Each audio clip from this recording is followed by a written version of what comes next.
Podem se assentar em nome de Jesus.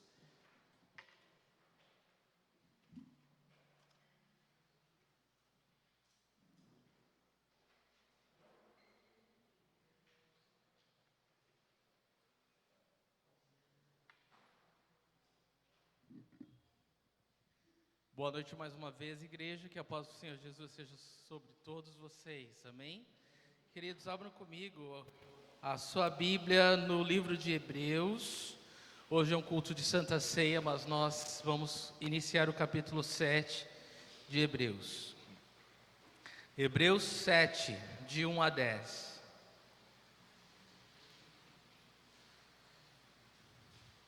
Nós estamos estudando o livro de Hebreus. O tema do livro é Jesus, o grande sumo sacerdote, o grande sumo sacerdote. E o versículo-chave é Hebreus 11:1, que diz: ora, a fé é a certeza daquilo que esperamos e a prova das coisas que não vemos. E nós estamos na seção 3 de 5 da carta. Jesus é superior ao sacerdócio arônico. E no último domingo, na semana passada, nós aprendemos que podemos estar seguros em relação ao que, igreja? Salvação, é isso aí, isso mesmo, parabéns. Nós podemos estar seguros em relação à nossa salvação. Para nós o céu é uma realidade, amém? Nós estamos indo para onde, igreja? Para o céu. Você está seguro disso? Amém, é assim que eu gosto de ver. Estamos seguros. Por quê? Por causa da graça do nosso Senhor e Salvador Jesus Cristo. Somente a graça, não é, irmãos? Nos dá esse passaporte seguro, né? E olha, louvado seja Jesus por isso, né? Porque Ele é bom, Ele é maravilhoso. Então, porque Jesus, Ele é essa esperança, essa âncora segura para a nossa alma que adentrou por trás do véu, nós estamos certeza, estamos indo para o céu, estamos voltando para casa. Amém? Você não tem saudade de casa? Oh. Muita saudade de casa. Meus irmãos, lá veremos Abraão, Isaac, Jacó. Nós veremos todos os queridos que partiram antes de nós, né? Não haverá mais choro nem lágrimas, né? Nem sofrimento, nem injustiça, nem tristeza. Louvado seja o Senhor. Nem presença do pecado. Glória a Deus, né? Essa é a certeza dos que creem, irmãos. Louvado seja Jesus. Então, nós temos essa certeza. Essa noite o autor ele vai começar o capítulo 7, nós vamos começar o estudo do capítulo 7, mas o autor de Hebreus, do capítulo 7, ele vai falar mais diretamente, profundamente sobre o sacerdócio de Melquisedeque, né?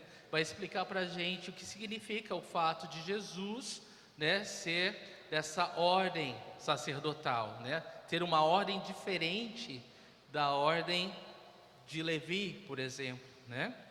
E então nós vamos começar a estudar hoje, né, Jesus, o grande sumo sacerdote, segundo a ordem de Melquisedeque. Então vamos ler Hebreus 7, de 1 a 10. Diz assim: esse Melquisedeque, rei de Salém e sacerdote do Deus Altíssimo, encontrou-se com Abraão quando este voltava, depois de derrotar os reis, e o abençoou. E Abraão lhe deu o dízimo de tudo. Em primeiro lugar, seu nome significa Rei de Justiça. Depois, Rei de Salém, que quer dizer Rei de Paz. Sem pai, sem mãe, sem genealogia, sem princípio de dias, nem fim de dias. Feito semelhante ao Filho de Deus, ele permanece sacerdote para sempre. Considerem a grandeza desse homem. Até mesmo o patriarca Abraão lhe deu o dízimo dos despojos. A lei requer dos sacerdotes, entre os descendentes de Levi, que recebam o dízimo do povo, isto é, dos seus irmãos, embora estes sejam descendentes de Abraão. Este homem, porém, que não pertencia à linhagem de Levi, recebeu os dízimos de Abraão e abençoou aquele que tinha as promessas. Sem dúvida alguma, o inferior é abençoado pelo superior. No primeiro caso, quem recebe o dízimo são homens mortais. No outro caso, é aquele de quem se declara que vive. Pode-se até dizer que Levi, que recebe os dízimos, entregou-os por meio de Abraão, pois quando Melquisedeque se encontrou com Abraão, Levi ainda não havia sido gerado. Vamos orar. Senhor, obrigado pela tua palavra, Deus, rica, poderosa, Deus, maravilhosa, palavra de poder, palavra que cura, palavra que salva, que restaura, que limpa, purifica, palavra que transforma, Senhor. Palavra, Senhor, que nos transforma de dentro para fora, Senhor. Que muda, Deus, a nossa vida, que nos transporta do inferno para o céu. Palavra de Deus, semente santa, maná dos céus. O próprio Cristo vivo se revelando para nós. Então, Senhor, nós temos esse momento, Senhor, como um momento muito especial, de grande reverência, Senhor Deus. Eu oro que o Senhor capture a nossa atenção nessa hora, captura o nosso coração, Senhor, que caiam por terra as distrações, caiam por terra, Senhor Deus, as preocupações, que fique lá fora, Senhor, todos os problemas, ó Deus. Esse momento é teu, Senhor, nossas vidas são tuas, Senhor. Fala conosco e nos transforma com a tua palavra, Pai. Nós oramos em fé e te agradecemos, Senhor, em nome de Jesus Cristo. Amém. Amém, irmãos. Queridos, eu estou feliz que vocês estão aqui, e essa sessão é bem tremenda, maravilhosa, porque ela trata do coração, né, da carta. Obrigado aqui. Jesus, o grande sumo sacerdote, né, e nós vamos poder entender um pouquinho mais desse papel de Jesus como sumo sacerdote. O tema da mensagem é Melquisedeque é superior a Levi. Nós vamos entender isso, né, com o texto que nós lemos. Mas antes eu queria começar falando uma coisa. Se você gosta de histórias de, como posso dizer, mistério, né? De suspenses, né? Você gosta de ler livros de suspense. Você está habituado que às vezes, né, o personagem principal, né, ele está no meio, né, dos outros, e você só vai descobrir lá para frente, né? Primeiro você vai passar e adivinhar e errar, né? Tantos outros personagens que parecem tão óbvios, né, como os mais importantes, né? E é interessante o modo que Melquisedeque nos é apresentado, porque o autor, qualquer um de nós, né, assim como os irmãos, né, os primeiros cristãos que receberam essa carta de Hebreus, eles não faziam ideia, né, de quem era Melquisedeque, ou a importância de Melquisedeque. Melquisedeque, ele aparece no Antigo Testamento 2 vezes apenas, irmãos. Ele aparece em Gênesis, com essa passagem que o autor cita, e depois lá no Salmo, né, quando o salmista fala a respeito dessa passagem lá em Gênesis. E só. Melquisedeque passaria batido, né, das nossas vidas, da nossa atenção, se o autor de Hebreus não resgatasse e falasse profundamente a respeito desse personagem, do que representa para nós, que cremos em Jesus Cristo. E então é por isso que é tão fascinante, né, a gente poder ver juntos o que significa, né, quem é Melquisedeque, quem é esse personagem tão misterioso, né, e por que o autor fala dele, né? Então abra seu coração para aquilo que o Senhor quer falar conosco essa noite. Antes da gente dar sequência, eu preciso falar para vocês o seguinte: você sabe que Deus, ele começou, ele escolheu Abraão, né, um homem pagão, e se revelou a esse Abraão e deu a ele promessas, né? Ele falou que ele lhe daria uma nação, uma terra, né, e o abençoaria, né? Ele faz essa promessa tripla para ele, e ele crê, e ele se torna o pai da fé, né? A gente sabe do episódio, né, que ele não podia ter filho, a sua esposa também, né, ela era estéril, e o milagre que Deus faz, ele promete um filho da promessa, Isaac, e depois de 25 anos, criança nasce. É claro que a fé dele foi esticada, ele não teve uma fé perfeita, mas ainda assim Deus o abençoou, porque Deus disse e Deus faz, né? Deus, ele olha para nós não por causa das nossas falhas, mas por amor e misericórdia, ele nos abençoa conforme a fé, né? Então louvado seja o Senhor. Deus, ele foi fiel na vida de Abraão, e Isaac veio. E Isaac, ele teve 2 filhos, né? Esaú e Jacó. Esaú era o mais velho, mas a bênção foi para o mais novo, conforme Deus já havia falado, porque Deus é Deus. Toda a história não tem, né, não é como o homem pensa, mas é como Deus pensa. Não é como o homem quer, mas é como Deus quer. E Jacó, então, é aquele que é da promessa, e aí Jacó tem um encontro com Deus e passa de trapaceiro, né, agarrador de calcanhar, para Israel, governado por Deus. E esse homem, Jacó, agora Israel, ele tem 12 filhos. E desses 12 filhos, vem toda a nação de Israel. Um povo a quem o Senhor fez promessas e se revelou, escolheu para fazer e enviar aquele que abençoaria todas as famílias da terra, Jesus Cristo, o Senhor, o Salvador. Deus, ele é perfeito no seu plano, né? Só que é interessante que desses 12 filhos de Israel, de Jacó, ele escolheu um deles, Levi, para que através dessa tribo eles pudessem se dedicar ao serviço ao Senhor. Dessa tribo sairiam os sacerdotes, e todos os outros, né, todo o povo, todas as outras tribos, trariam dízimos de toda a sua colheita, dos seus animais, de tudo que tinha, para sustentar o trabalho da tribo de Levi. E eles pudessem se dedicar exclusivamente ao trabalho do Senhor. E de uma família muito específica, né, da família de Arão, Deus escolheu que dessa família, que vinha da tribo de Levi, ele pegaria os sumos sacerdotes, né? Então Arão, irmão de Moisés, foi o primeiro sumo sacerdote. E aí ele tinha funções específicas como sumo sacerdote, né?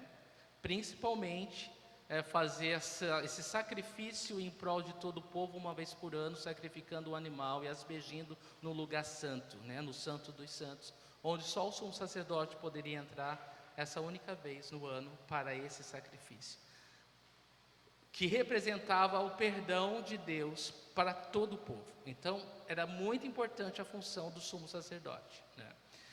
Bom, a gente falou já anteriormente sobre isso, porque o autor ele começa a falar sobre Melquisedeque, né? E no capítulo 2, só que aí no capítulo 5 ele fala um pouquinho mais, mas a gente sente que o autor ele para de falar de Melquisedeque, porque ele tem que tratar da questão da imaturidade espiritual do povo, né? Da carta, quando o autor de Hebreus está escrevendo, ele fala, não, vocês têm que crescer espiritualmente para vocês entenderem as coisas espirituais. Então ele começa a tratar sobre maturidade espiritual, né? Maturidade na fé, que eles têm que crescer até esse ponto agora. Então agora, no capítulo 7, é onde realmente o autor vai mergulhar e explicar sobre o sacerdócio, né? Jesus, né, ser maior do que o sacerdócio arônico, né? Arão primeiro, sumo sacerdote. E o ponto principal aqui é esse: o sacerdócio de Jesus Cristo, ele é superior ao de Arão, que vem da tribo de Levi, porque a ordem de Melquisedeque é superior à ordem de Levi. Então agora sim você vai querer saber então quem é esse tal de Melquisedeque, né? Porque é por meio dessa ordem que Jesus Cristo é superior à ordem de Levi. Isso, queridos, por que é tão importante? Ai, Celso, você está falando, parece que está falando em enigmas, né? Está falando que língua é essa, né? Mas eu vou explicar para você, para vocês que estudam a palavra de Deus. É muito importante para a gente, quando a gente tem alguma dificuldade de compreender. a gente poder esclarecer isso, para que a gente possa seguir adiante no nosso relacionamento com Jesus Cristo. Esses irmãos aqui, para quem o autor está escrevendo a carta, eles tinham uma dificuldade de entender. Porque eles cresceram e viveram, eles eram judeus, eram cristãos, criam em Jesus, mas todo o passado deles era no judaísmo. E eles cresceram como igreja? Aprendendo que os dízimos têm que ser dados aos levitas, né, aos sacerdotes da tribo de Levi. Eles cresceram aprendendo toda a prática judaica, os rituais, os sacrifícios e tudo mais. E aí eles veem a fé em Cristo, mas algumas coisas para eles ainda não estavam muito claras. E era por isso que eles estavam ainda como reféns dos judeus que não criam em Cristo. E os pressionava a voltar à fé judaica, a abandonar a fé em Cristo. E esse é um ponto que o autor tem que esclarecer para eles, porque os fazia não progredir na fé. A gente vai seguir viagem, né, vai seguir o percurso da carta, do estudo, mas é muito importante nesse ponto, irmão, se existe alguma barreira, alguma dificuldade, algum ponto que você, poxa vida, nunca ninguém me tirou essa dúvida, talvez seja porque você nunca fez essa pergunta, né? Talvez você tenha que procurar alguém e perguntar, eu amaria responder tirar essa dúvida, né? Tem pessoas que têm grande dificuldade até hoje se Adão tinha umbigo ou não. Acredite se quiser, mas Adão tinha umbigo ou não? E a pessoa não consegue seguir para diante na fé dela. Você pode falar que está indo para o céu, que Jesus fez por ela, todas as bênçãos, as promessas que Jesus trouxe na cruz, mas ela está pensando no umbigo do Adão. E ela não cresce, não desenvolve na vida, nunca é tudo que pode ser por causa do bendito umbigo de Adão. Vocês acham engraçado, né? Se existe isso. Mas às vezes a sua dificuldade não é o umbigo do Adão, né? Pode ser a validade dos milagres para o dia de hoje. Pode ser a questão dos dons espirituais. Pode ser outra coisa, né? Mas que você não consegue entender, superar, crer e progredir na fé, né? E aí a gente precisa esclarecer essas coisas, né? E é importante, irmãos, né? Então eu convido você, nessa quinta-feira, a vir à comunhão e fazer todas as perguntas, porque Deus quer que você cresça na fé, amém? Deus quer que você seja mestre, né? Já tem tempo de caminhada para ensinar muitos já, né? Amém, queridos? Então o autor precisava ajudá-los a entender, e a dúvida deles era essa: por que eles tinham que olhar para Jesus, né, como esse mediador, como esse grande sumo sacerdote, né? Se Jesus, aí vem, não era da tribo de Levi. Jesus veio por meio do irmão de Levi, do Judá. Jesus é o leão da tribo de Judá. Ele não veio da tribo de Levi. E aí eles ficam entendendo o que Deus quis dizer com isso. O que Deus está fazendo com isso? Eu creio em Jesus, mas está difícil de progredir na fé porque eu não entendo esse ponto aqui. Esse ponto da fé não consigo avançar por causa desse ponto. Beleza? Então esse era o problema deles. Para nós era um problema, isso não é problema, né? Para nós, a gente não é judeu, a gente não cresceu, né?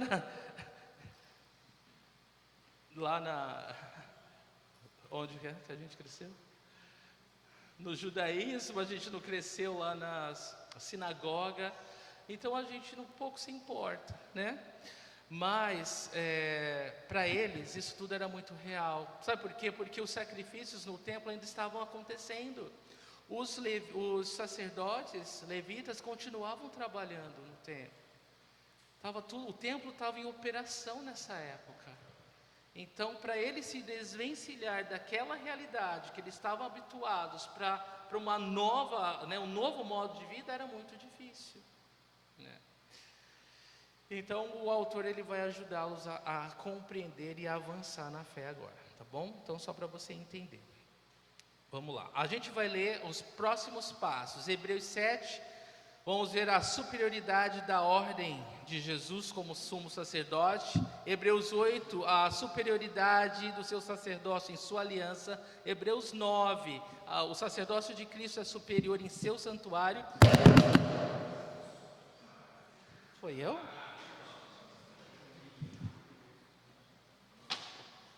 Tá tudo bem. Vocês estão acordados? Amém. Então vamos continuar. E Hebreus 10, o sacerdócio de Cristo é superior em seu sacrifício. Então nós vamos ver esses pontos adiante. Mas antes da gente entrar no primeiro versículo, irmãos, eu quero ler com você Gênesis 14, de 17 a 20. Vamos lá rapidinho. Abra a sua Bíblia, eu acompanho aqui, Gênesis 14, de 17 a 20. É aqui que essa figura misteriosa de Melquisedeque aparece. Diz aqui, versículo 17: voltando a Abraão da vitória sobre Quedorlaomer e sobre os reis que a ele se haviam aliado, o rei de Sodoma foi ao seu encontro no vale de Safé, isto é, o vale do rei. Então Melquisedeque, rei de Salém, sacerdote do Deus Altíssimo, trouxe pão e vinho. Olha só. Então Melquisedeque, rei de Salém e sacerdote do Deus Altíssimo, trouxe pão e vinho. O que o pão e o vinho são símbolos, irmãos? Do corpo e do sangue de Jesus Cristo. Muito bem. Versículo 19: e abençoou Abraão, dizendo: bendito seja Abraão pelo Deus Altíssimo, Criador dos céus e da terra. E bendito seja o Deus Altíssimo, que entregou seus inimigos em suas mãos. E Abraão lhe deu o dízimo de tudo. Então é aqui que Melquisedeque aparece, né? E só aqui. E ele aparece, queridos, nesse contexto. Olha só, você sabe, se você ler, né, os capítulos anteriores, você vai entender o que estava acontecendo, né? Você sabe que quando Abraão saiu, né, da sua parentela e foi para a terra que o Senhor lhe mostraria, ele levou um apêndice, uma mala, né? O sobrinho dele, o Ló. E aí acabou sendo acabou trazendo muitos problemas para ele, né? Mas não tão sérios, porque Deus estava com a mão sobre Abraão e abençoou Abraão. Só que o próprio Ló, né, ele fez lá suas questões, acabou se separando de Abraão, e ele escolheu as planícies verdes de Sodoma e Gomorra. Ele foi morar lá, né, porque atraía os olhos aquela região, né, era próspera, né, aos olhos humanos, né. Abraão disse: vai lá, fica com o que você quer, né, fica com aquilo que agrada os teus olhos. Só que aí eu vi, alguns reis se uniram, 4 reis se uniram e saquearam toda aquela terra e levaram Ló e muitos outros, né, como escravos. Aí novamente Abraão tem que entrar em cena e fazer alguma coisa para resgatar o sobrinho dele, né? E aí ele se une a outros reis. E aí eles vencem a guerra, eles trazem a todos os que foram levados, né, cativos, e trazem todo o despojo, né, do povo, dos reis que foram vencidos na guerra. Então, aqui nessa cena, só para você visualizar, Abraão está voltando, né, dessa guerra, dessa vitória, com um monte de despojos. Despojos são todos os bens, as riquezas, os tesouros, as coisas fartas e boas, né, da guerra, né, daqueles que perderam a guerra. Então, Abraão está voltando. É claro que aqui você vai ver que o rei de Sodoma, ele quer ser grato a Abraão. É claro que Abraão fez isso não foi pelo rei de Sodoma, foi pelo sobrinho Ló, mas o rei de Sodoma quer agradecer e ele quer dar algum valor em dinheiro para Abraão. E Abraão fala: não, eu não quero, eu não vou aceitar nada de você, porque para que ninguém pense que você teve parte, né, de quanto eu sou abençoado. Uau, né? Eu não quero, eu não vou aceitar para que ninguém pense, para que você não pense. Ele fala, para que você não pense que você enriqueceu Abraão. Não foi você, é Deus que me abençoa, né? Então ele deixa isso muito claro, né? É como aquele emprego, né, que o chefe fala para você, olha, você quer uma promoção? Eu vou te dar uma promoção, você vai passar a ganhar muito bem daqui, mas você vai ter que omitir algumas coisas, né? Você vai ter que fazer uns trambiques aí, umas coisas erradas, mas vai dar tudo certo, porque é você que vai ganhar esse dinheiro, né? Não é outro. Se você disser não, vou dar para outro, ainda ameaça você assim. E você, né, fala, eu quero honrar o meu Deus, é Ele que provê para mim, eu não dependo de você, né? Eu não preciso de você para sobreviver, ou do seu trambique, ou da sua, né, desse dinheiro errado, desse dinheiro sujo, né? Então, Abraão mostrou, né, o caráter, seu coração, a sua integridade, e ele não aceitou nada do rei de Sodoma. Então aparece Melquisedeque, tá? Melquisedeque, no versículo 18, ele entra em cena, e diz aqui, quem é esse Melquisedeque? Ele é rei de Salém e sacerdote do Deus Altíssimo. Olha, eu não vou falar agora porque a gente vai estudar no texto, tá? Mas grava aí, ele tem duas funções, ele é rei e sacerdote, tá? Em nenhum outro lugar isso existe na palavra de Deus.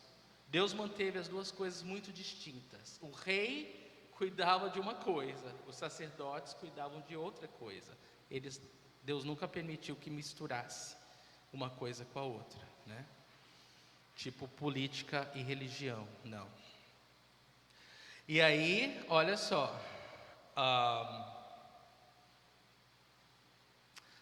e aí então esse Melquisedeque, que era rei e sacerdote de Deus, do Deus Altíssimo, ele abençoa Abraão, no versículo 19, e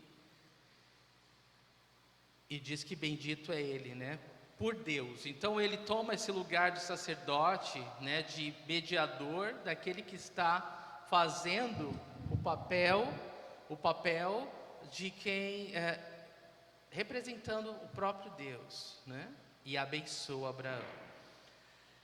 E aí ele diz que foi o próprio Deus bendito, o Altíssimo, que entregou os inimigos na mão dele. Então o que Abraão faz agora? Ele dá o dízimo de tudo. E aí a gente vai agora para o nosso texto, tá bom? Vamos lá, você já está preparado. Hebreus 7, versículo 1.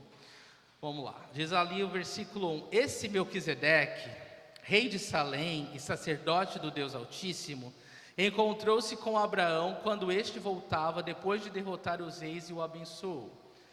Então, novamente, né, vamos lembrar que é o caso único na palavra de Deus que um rei é sacerdote, que um sacerdote é rei. Nenhum outro momento Deus permite isso. Todos os reis que quiseram fazer o papel de sacerdote, Deus teve que lidar com eles e se deram mal, se deram muito mal, todos eles. Então, Melquisedeque,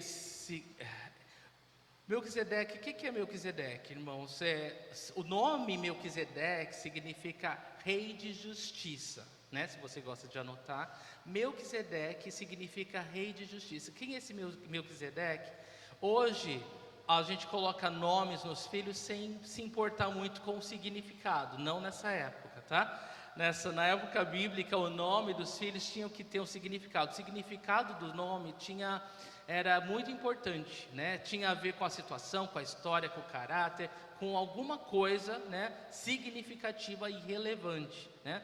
Tanto que a palavra de Deus mostra que não era uma ou duas vezes que o próprio Deus mudou o nome das pessoas, né?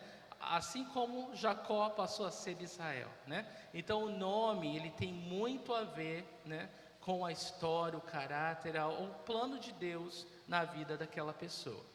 Então, Melquisedeque, o rei de justiça, né, o rei de justiça, ele era rei de Salém. Salém é uma outra palavra para Jerusalém, era uma palavra antiga para se chamar Jerusalém, né?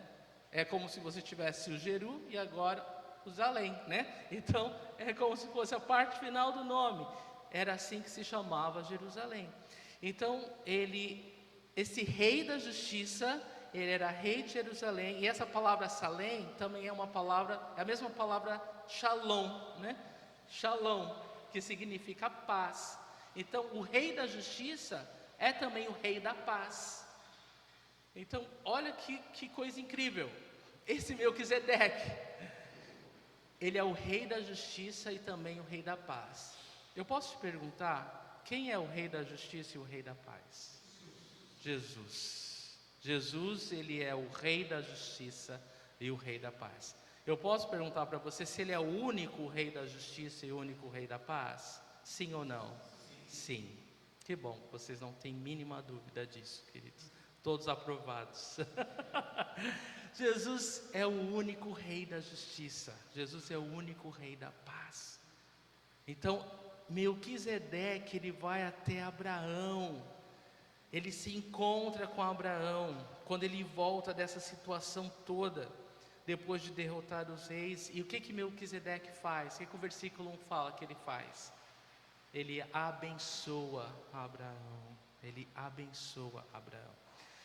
Então, eu vou citar 4 pontos rapidamente, tá, em relação à pessoa de Melquisedeque. Primeiro ponto, ele era rei e sacerdote, a gente já falou disso, né? O caso único da palavra de Deus. Arão nunca teve esse privilégio. Arão só, porque lembra que a gente vai comparar agora, igreja, o sacerdócio de Melquisedeque com o sacerdócio de Arão, né? Ou levítico, né? Que vem, que Arão fazia parte, né? Da linhagem de Levi. Muito bem. Então, olha só, Arão, como sumo sacerdote, ele nunca teve o privilégio de ser rei. Melquisedeque tinha. Era rei e sacerdote. E é importante você entender que ele não estava imitando o sacerdote ou fazendo a função provisória de um sacerdote. Ele era sacerdote legítimo, que ministrava diante do Deus Altíssimo, tá? Então, guarda isso, era um ministério legítimo. Outro ponto importante, ele não era um anjo ou um ser qualquer, tudo bem? O versículo 4 vai deixar claro para a gente que ele era um homem. Melquisedeque era um homem, tá? Não era um anjo, não era outra criatura, não era uma aparição, ele era um homem, tá? Muito importante esses pontos, tá? Ele tinha um título de honra, né? Quando fala que ele era sacerdote do Deus Altíssimo, né? Então, um estudioso, Guthrie, ele fala o seguinte: qualquer sacerdócio é avaliado de acordo com o status da divindade que é servida, o que significa que Melquisedeque deve ter sido de um tipo altamente exaltado, porque ele é sacerdote do Deus Altíssimo, né? Do Deus mais elevado. O Deus Altíssimo quer dizer que não tem outro mais alto do que Ele, não existe outro maior do que Ele. Se Ele é sacerdote do Deus Altíssimo, significa que Ele tinha um título de muita honra, né? De grande honra, tudo bem? Então esse era o Melquisedeque. Versículo 2: e Abraão lhe deu o dízimo de tudo. Em primeiro lugar, seu nome significa rei de justiça, depois rei de Salém, que quer dizer rei de paz. O versículo 2 fala aquilo que eu já tinha falado. Mas aí eu quero frisar 2 pontos no versículo 2. Primeiro, o nome, né? O nome dele, Melquisedeque, é um nome muito sugestivo, como a gente falou. Rei de justiça, rei de paz, né? E o único rei de justiça e rei de paz é Jesus Cristo. E o outro ponto que a Bíblia fala muito de justiça e paz. Eu acho que é importante a gente falar pelo menos um versículo, Isaías 32:17, fala assim: o fruto da justiça será paz, o resultado da justiça será tranquilidade e confiança para sempre. Esse é o resultado da justiça, tranquilidade e confiança para sempre. O fruto da justiça será paz. Justiça e paz. Não dá para ter paz sem ter justiça, não é verdade? Justiça tem que vir sempre primeiro, correto? sem justiça não há paz, né? E, irmãos, eu quero falar do Senhor Jesus Cristo, né? O que Ele fez na cruz por nós. Então eu vou pegar 2 pontos. Primeiro, Romanos 5:1. Olha só o que Jesus fez. Tendo sido, pois, justificados pela fé, temos paz com Deus por nosso Senhor Jesus Cristo.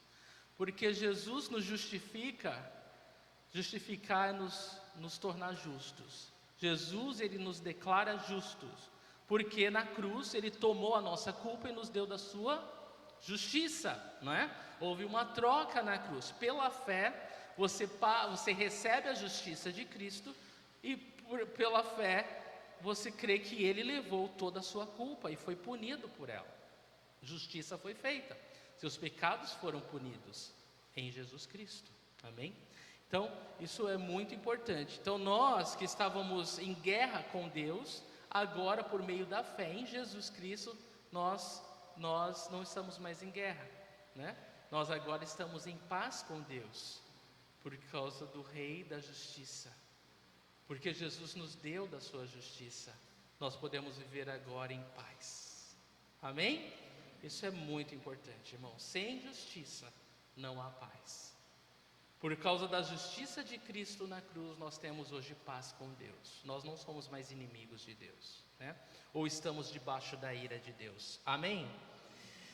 E o outro ponto é Gálatas 2:21. Gálatas 2:21 diz: não anulo a graça de Deus, pois se a justiça vem pela lei, Cristo morreu inutilmente.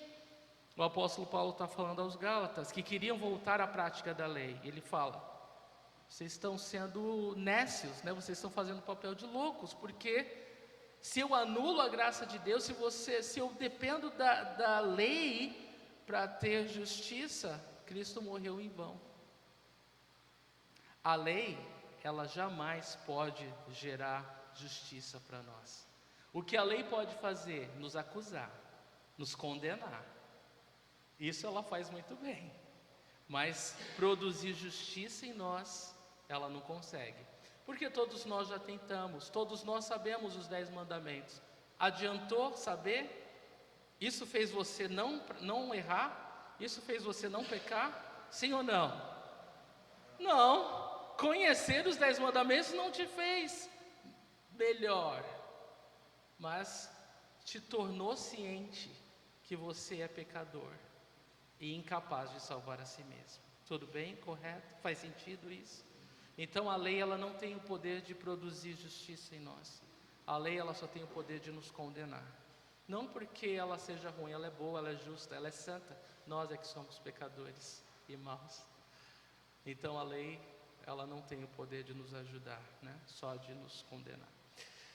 Mas é por isso que a gente precisa da graça do nosso Senhor e Salvador Jesus Cristo, né? Porque por meio da graça nós viemos a conhecer, experimentar a justiça. Correto, irmãos? Amém. Então louvado seja o Senhor por Jesus Cristo, né? Bom, ponto 3 que eu quero chamar a atenção é que esse Melquisedeque, ele recebe o dízimo de Abraão. Muito interessante, né? Porque agora a partir do versículo 4, ele vai falar bastante sobre esse ponto. E ele vai pegar todos os ângulos possíveis e imagináveis para convencer esses primeiros leitores de que o sacerdócio, né, de Cristo, segundo a ordem de Melquisedeque, é maior do que de Levi e Arão, de Arão e toda a descendência de Levi. Muito bem, então olha só o que ele fala.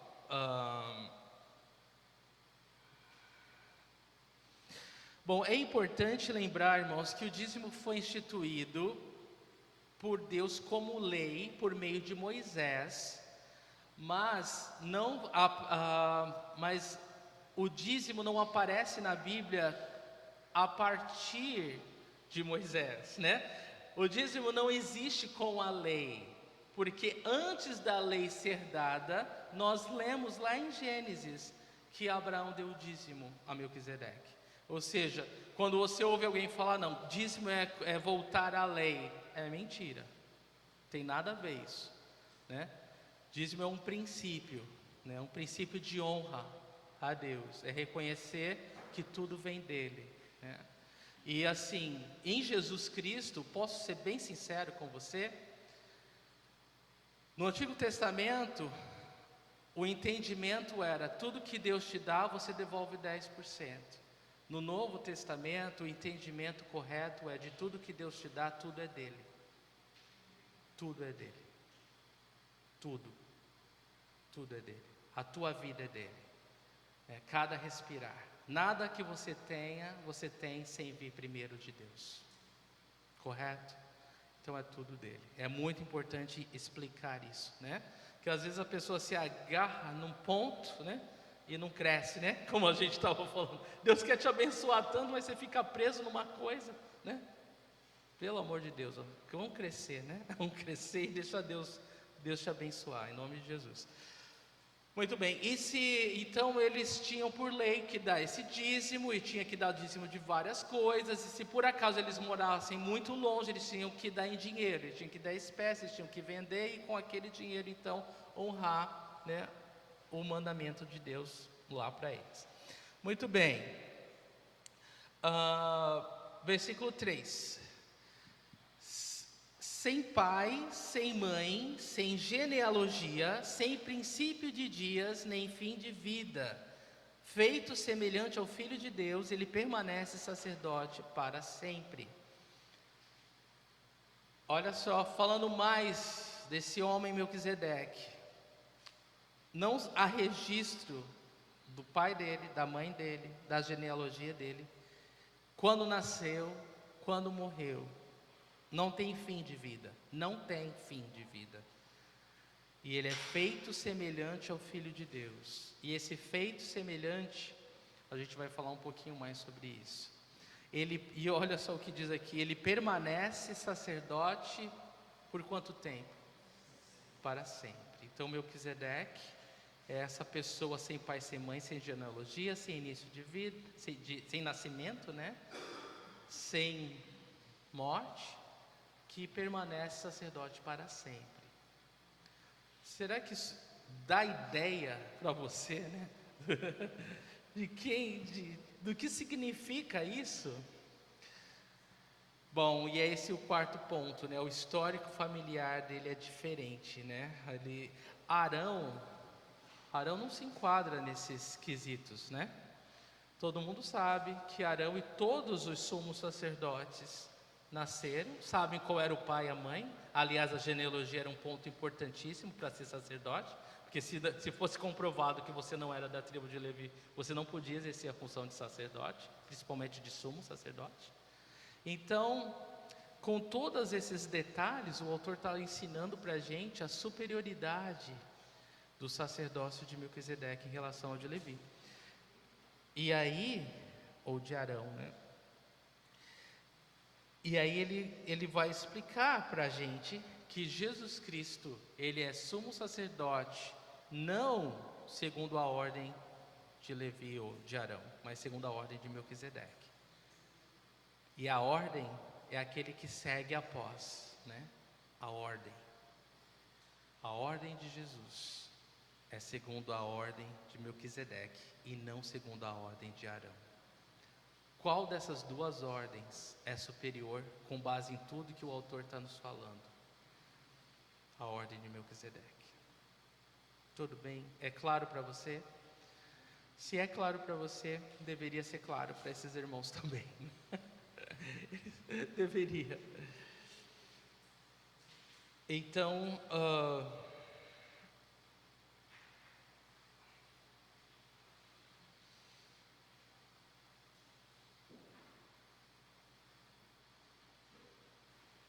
eu quero falar sobre ser feito como filho de Deus, né?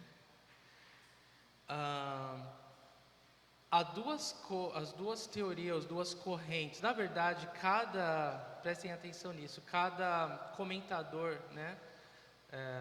Comentarista da Bíblia, ele pega um ponto diferente em relação a Melquisedeque, né? Alguns falam, não, é muito detalhe parecido com Jesus, isso não poderia ser um homem, deveria ser um ser espiritual, né, um angelical. Mas o versículo 4 deixa claro que era um homem. Aí outros falam assim: isso pode ter sido uma aparição de Jesus em carne e osso, né? Ou isso pode ter sido apenas um tipo, né? Um tipo. Assim como Isaac foi um tipo, né, de Jesus dando a vida, né? Então foi um tipo, com base nesse homem, nessas características, Deus estava já revelando o seu filho. Deu para entender? Então cada um pensa de um modo, né? Mas o mais gostoso é poder simplesmente crer e aceitar o que a palavra de Deus nos fala, né? Se a gente pode crer, não tem crise nisso. Então, alguém disse: essa palavra ser feito como é uma palavra sugestiva usada no ativo de uma cópia ou modelo de fax e no passivo de ser semelhante a, né, de ter a mesma semelhança ou parecido.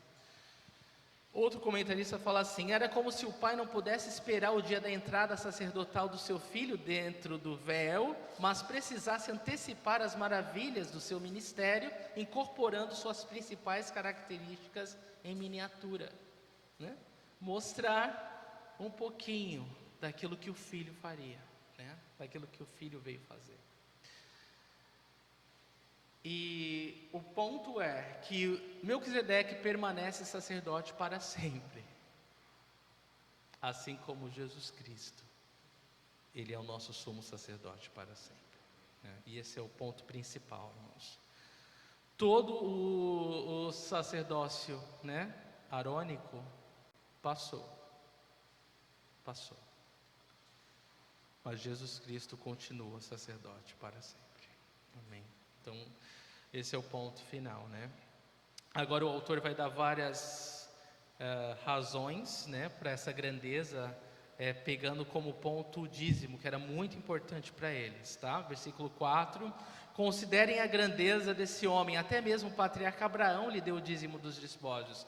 Então a ideia dele é o seguinte: se Abraão era o pai da fé, e Deus usou Abraão para começar toda a história, né, e todo Israel, e Abraão, né, que representa ali toda, no caso, para eles, toda a nação de Israel, deu o dízimo de tudo para Melquisedeque, mostra o quê? Que Melquisedeque é maior do que Abraão.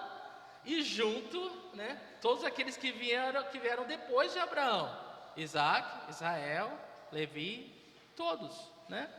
Então, o autor fala: considera a grandeza desse homem, desse Melquisedeque, considera essa grandeza, até o patriarca Abraão lhe deu o dízimo dos despojos. E quando fala despojos, aqui não é qualquer despojo, não é qualquer recompensa de guerra, né?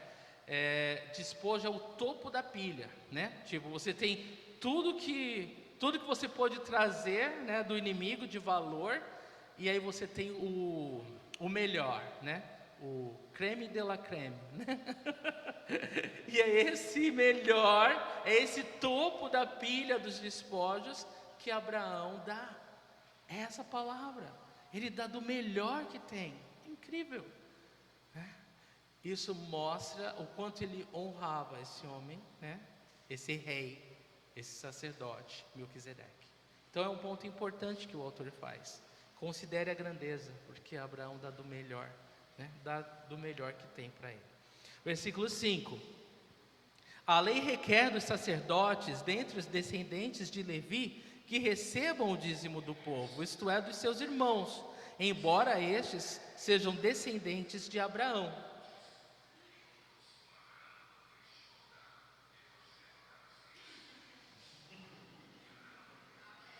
Gente, isso está distraindo muito, pelo amor de Deus. A lei requer dos sacerdotes, dentre os descendentes de Levi, que recebam o dízimo do povo, isso é, dos seus irmãos, embora estes sejam descendentes de Abraão. Então, olha só, o que ele vai pegar o ponto aqui, irmãos. Ele está falando que a lei, a própria lei, ele vai repetir a mesma ideia de várias formas, né? A lei de Deus, falava que os descendentes de Levi tinham que receber os dízimos. E agora você vê aquele que começou, né, toda a história dando o dízimo para Melquisedeque. Então toda hora ele está comparando a grandeza de Melquisedeque com Arão, tá? Então novamente ele mostra que não tem comparação. Versículo 6: De novo, este homem, porém, que não pertencia à linhagem de Levi, recebeu os dízimos de Abraão e abençoou aquele que tinha as promessas. Então, ele está mostrando novamente a grandeza de Melquisedeque, falando que ele não só recebeu os dízimos de Abraão, mas também abençoou Abraão. E o ponto dele está no versículo seguinte, versículo 7, sem dúvida alguma, é o inferior que é abençoado pelo superior, né? Então, assim, se Melquisedeque abençoa Abraão, é Melquisedeque que tem o poder, né? Ou a graça, ou a permissão divina para abençoar Abraão, e não o contrário, mostrando novamente a grandeza e a superioridade de Melquisedeque em relação a Abraão. E quando ele fala em relação a Abraão, ele já quer dizer em relação a Levi, a Arão e assim por diante. Tudo bem? Então, sem dúvida, o menor é abençoado pelo maior. Se foi Abraão que recebeu a bênção, ele é menor que Melquisedeque. E um comentarista disse que a bênção aqui mencionada não é o simples desejo de bem aos outros, o que pode ser feito por inferiores aos superiores, mas é a ação de uma pessoa autorizada a declarar a intenção de Deus de conceder coisas boas a outra. Para nós, talvez esse conceito seja um pouco distante, porque nós somos sacerdotes reais. Todos nós que cremos em Jesus temos o Espírito Santo habitando dentro de nós. E nós somos sacerdotes reais, ou seja, nós temos esse poder ou autorização de Deus de abençoar um ao outro, né? Você pode estender a tua mão e pela fé no nome do Senhor Jesus profetizar bênção sobre o outro, abençoar o outro, né? No nome de Jesus você pode abençoar qualquer pessoa, né? Que o Senhor guiar você, porque você tem essa unção, você tem o Espírito Santo, né? E é totalmente diferente, né, do Antigo Testamento, que Deus tinha que levantar pessoas chaves específicas para dar essa autorização de abençoar outro no nome dele, como no caso dos sacerdotes. Tudo bem, gente? Dá para entender isso? Beleza? Estamos na mesma página? Sim? Então, louvado seja Deus, né, por tudo isso, né? Quanta coisa rica e preciosa nós temos em Jesus Cristo.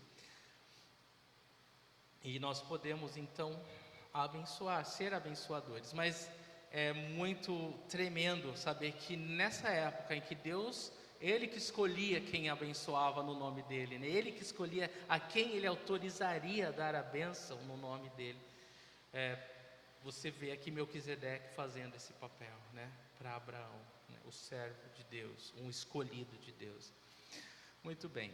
Versículo 8. No primeiro caso, quem recebe o dízimo são homens mortais. Nesse caso é o caso do sacerdócio arônico, né? Todos eles que recebiam os dízimos, né? Todos os sacerdotes que recebiam os dízimos, eles eram homens mortais, né? No outro caso, é aquele de quem se declara que vive. Lembra que esse sacerdócio vive para sempre?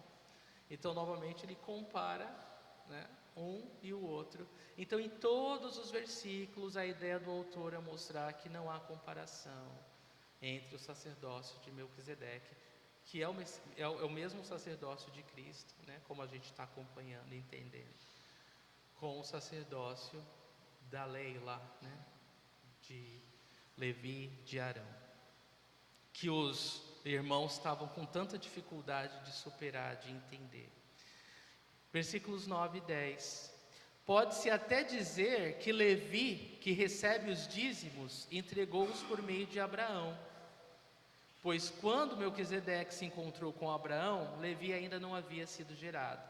Então ele termina nessa sessão com esse argumento que é muito lógico, né? Ele diz aqui que pode até dizer, ele até pode afirmar que recebe os dízimos, né, que Levi, né, que foi por meio de quem veio Arão, que recebe os dízimos, né, os sacerdotes recebiam os dízimos, eles entregaram os dízimos por meio de Abraão, quando Abraão deu esse dízimo por Melquisedeque.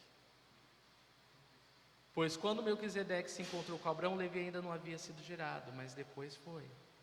Tudo bem? Então, mais uma vez, ele quer dizer assim, ó, vocês que têm grande dificuldade, né, de entender que Jesus é o grande sumo sacerdote, compreendam que não há comparação entre Jesus Cristo e qualquer outro sumo sacerdote, não é? Então esse é o ponto do autor. Então esse é só o começo, né? A gente vai ver todo o resto do capítulo 7, ele vai se aprofundar, né, sobre esse sacerdócio segundo a ordem de Melquisedeque. Mas Melquisedeque já não é mais um personagem misterioso para você, né? Sim ou não? Não é mais, né? Tá bom, queridos. Eu quero orar pela ceia do Senhor. Deixa eu abrir. Abra comigo.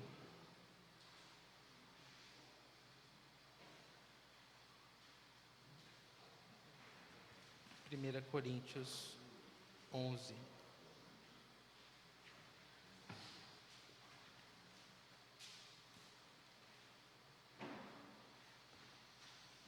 Versículos de 23 a 26.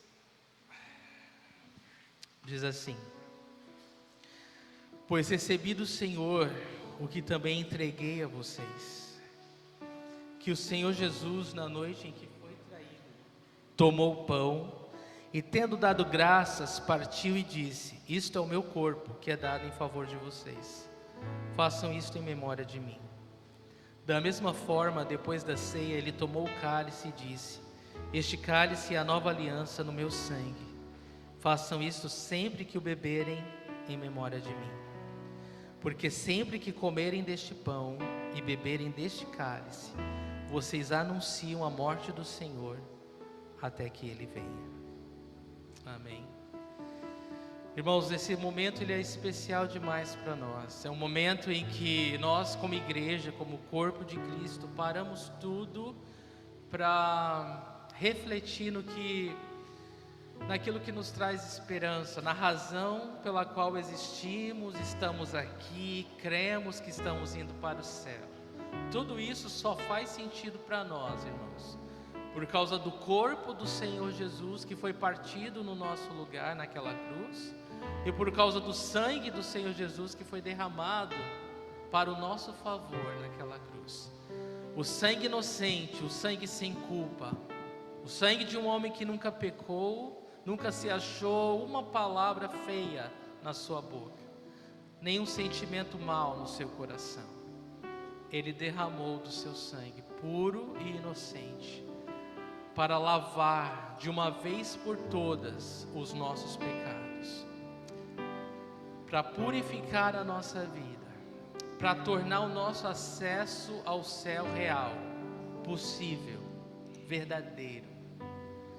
Então, essa é a ceia do Senhor, irmãos. É quando nós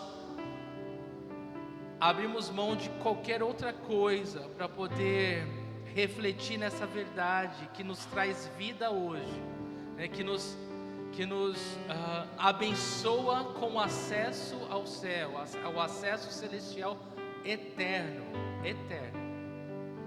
E aí nós fazemos isso como corpo, como família, e fazemos isso para a glória de Deus, agradecendo ao Senhor por nos tornar cidadãos celestiais, tão abençoados dessa maneira, tão amados por Deus, né?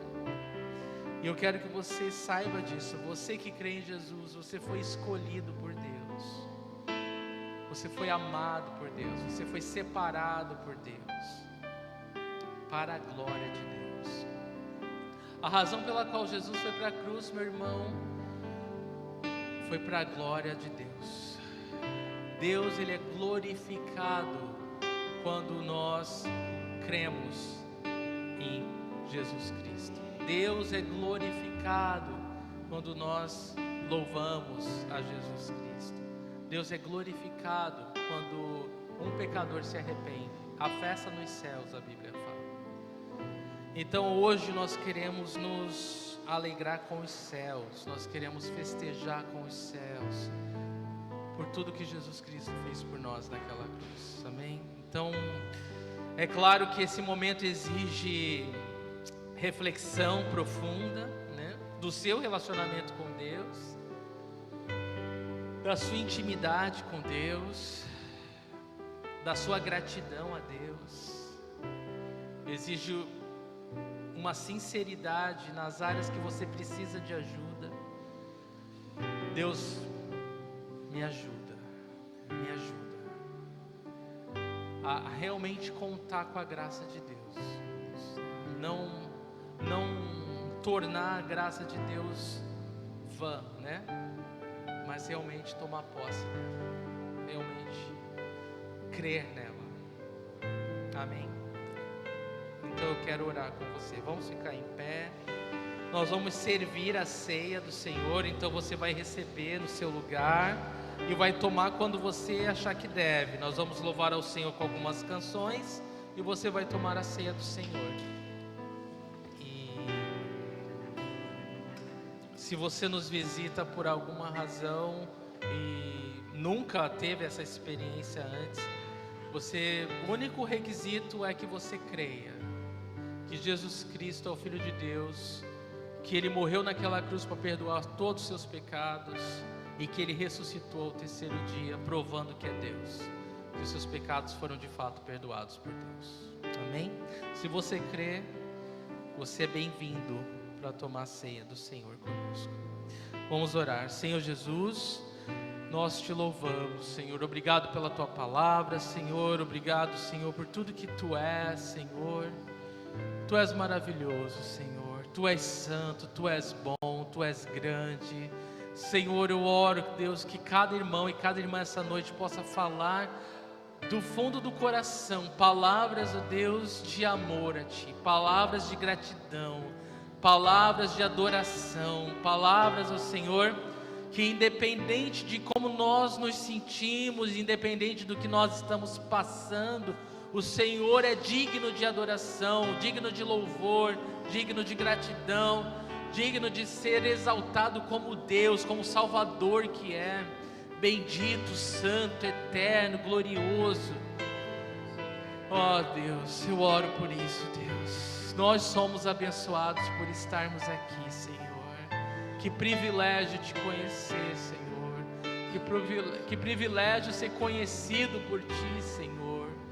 Naquele dia muitos dirão Senhor, Senhor, e o Senhor vai falar: nunca vos conheci. Mas Deus, nós temos a certeza, Senhor, de que o Senhor nos conhece, Senhor. Que privilégio isso, Senhor. Recebe a nossa gratidão e o nosso louvor, Senhor. Nós te adoramos, nós te bendizemos, Senhor, nós te glorificamos, Senhor. Toca as vidas, Senhor. Ministra cura nesse momento, Deus. Senhor, esse momento é especial por Tua causa, Senhor. Tu és a razão, Senhor. Tu és a nossa ceia, Senhor. Tu és a vida em nós, Senhor. Que ao comermos esse pão, tomamos esse cálice, Senhor, que não seja apenas um ritual, Deus, vazio, mas que a gente envolva a fé, Senhor. A fé de que o Senhor veio para viver dentro de nós, habitar dentro de nós. Que ao comermos do pão e tomarmos do cálice, a gente possa lembrar que o Senhor escolheu fazer casa em nós, Senhor, morada em nós, Senhor. Nunca nos deixar, nunca nos abandonar. Está conosco, Senhor, até para sempre, Senhor, até o final dos séculos, Senhor.